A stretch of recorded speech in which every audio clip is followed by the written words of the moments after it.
Bismillahirrahmanirrahim. Assalamualaikum warahmatullahi wabarakatuh.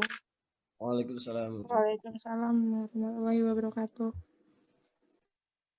Selamat malam. Yang saya hormati Bapak dosen dan teman-teman yang saya banggakan. Kami dari kelompok 4 akan menjelaskan beberapa penerapan IoT di bidang pendidikan. Sebelum lanjut ke materi, saya akan memperkenalkan anggota kelompok. Yang pertama sebagai ketua kelompok yaitu Eman Sulaiman. Yang kedua saya sendiri Fajar Oktaviana. Yang ketiga itu Muhammad Ali Kahfi. Yang keempat Muhammad Fajri. Yang kelima Muhammad Hilvan Siwan. Yang keenam Titi Hairunisa. Dan yang terakhir ketujuh Satria Budiman. Oke, langsung saja kita ke pendahuluan. Next.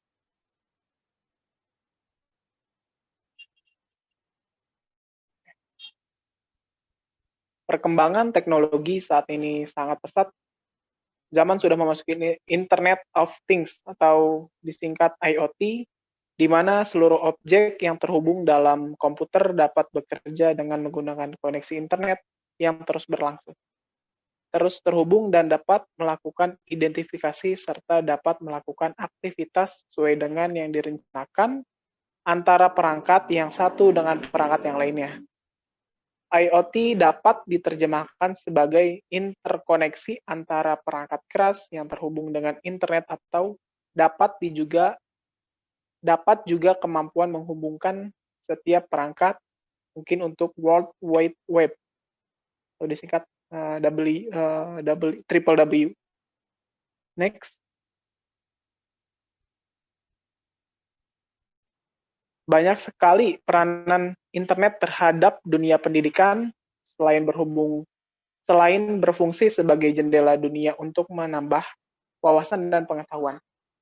Internet juga memiliki banyak fungsi lainnya, terutama untuk sebuah universitas atau sekolah dengan memberikan fasilitas informasi akademik agar informasi terpusat pada satu sumber media. Hal ini merupakan sarana informasi antara yang satu dengan yang lainnya tanpa batasan, tidak terbatas ruang dan tempat. Tentunya dengan penerapan IoT dapat memudahkan administrasi pada para mahasiswa.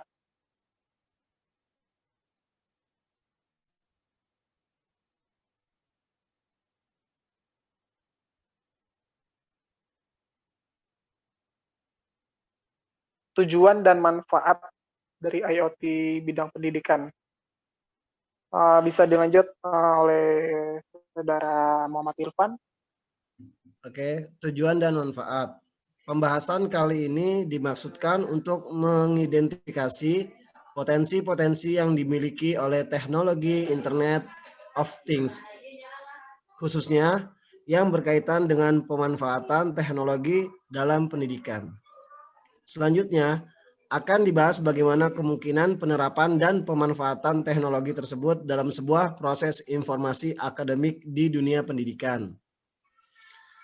Hasil pembahasan ini diharapkan dapat memberikan inspirasi bagi pengkaji dan pelaku dunia pendidikan maupun perekayasa dalam bidang teknologi, dalam desain, dan mengembangkan sebuah teknologi pendidikan baru yang lebih efektif dan efisien dari apa yang sudah ada selama ini. Next. Selanjutnya, penerapan. Internet of Things adalah sebuah revolusi teknologi yang merepresentasikan masa depan komputer dan komunikasi, di mana pengembangannya bergantung kepada dinamika inovasi teknologi dalam berbagai bidang, mulai dari hardware hingga teknologi software. Penggunaan teknologi sistem informasi akan mentransformasi setiap informasi menjadi data yang dapat melakukan keputusan untuk orang-orang yang membutuhkannya secara online. Teknologi ini akan menghasilkan berbagai perangkat dan peralatan cerdas. Internet of Things akan merealisasikan visi lingkungan jejaring yang sepenuhnya secara responsif dan interaktif. Next.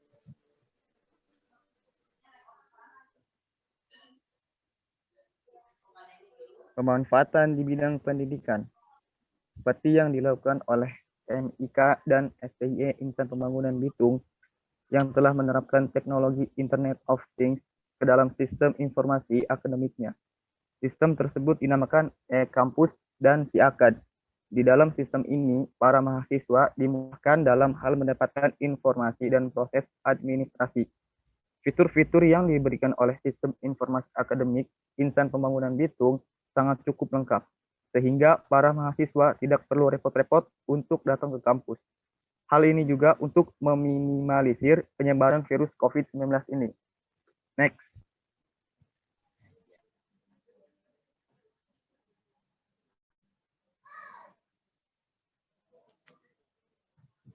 Oke, masih pemanfaatan di bidang pendidikan.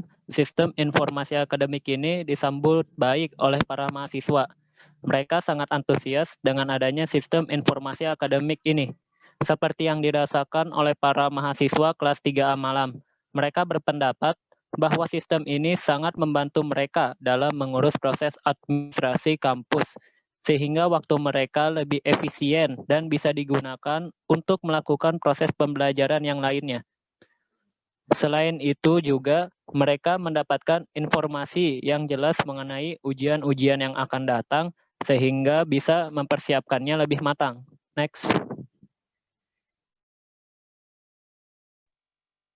Baik, kelebihan di sini, mahasiswa bisa memproses beberapa administrasi yang diperlukan, di antaranya seperti pengisian KRS, informasi kalender perkuliahan, informasi penilaian, mencetak kartu UTS dan UAS, pengajuan surat cuti, pengajuan dan bimbingan skripsi, informasi dan generate virtual akun pembayaran mahasiswa, informasi sidang dan skripsi, dan lain sebagainya. Next. Kekurangan di sini meliputi yang pertama, sebagai mahasiswa banyak yang belum paham tata cara penggunaannya karena kurangnya sosialisasi dari pihak kampus, sehingga mahasiswa harus mencari sendiri tata cara penggunaannya. Yang kedua, tampilan pada sistemnya belum responsif pada JIT dan desain atau UI dan UX-nya belum kekinian. Next. Oke, baik. Kesimpulan dari penelitian kali ini, sistem informasi akademik ini merupakan salah satu contoh di antara contoh lainnya yang sudah menerapkan IoT di bidang pendidikan. Sistem ini memberikan kemudahan dengan berbagai informasi yang disampaikan pihak kampus kepada mahasiswa.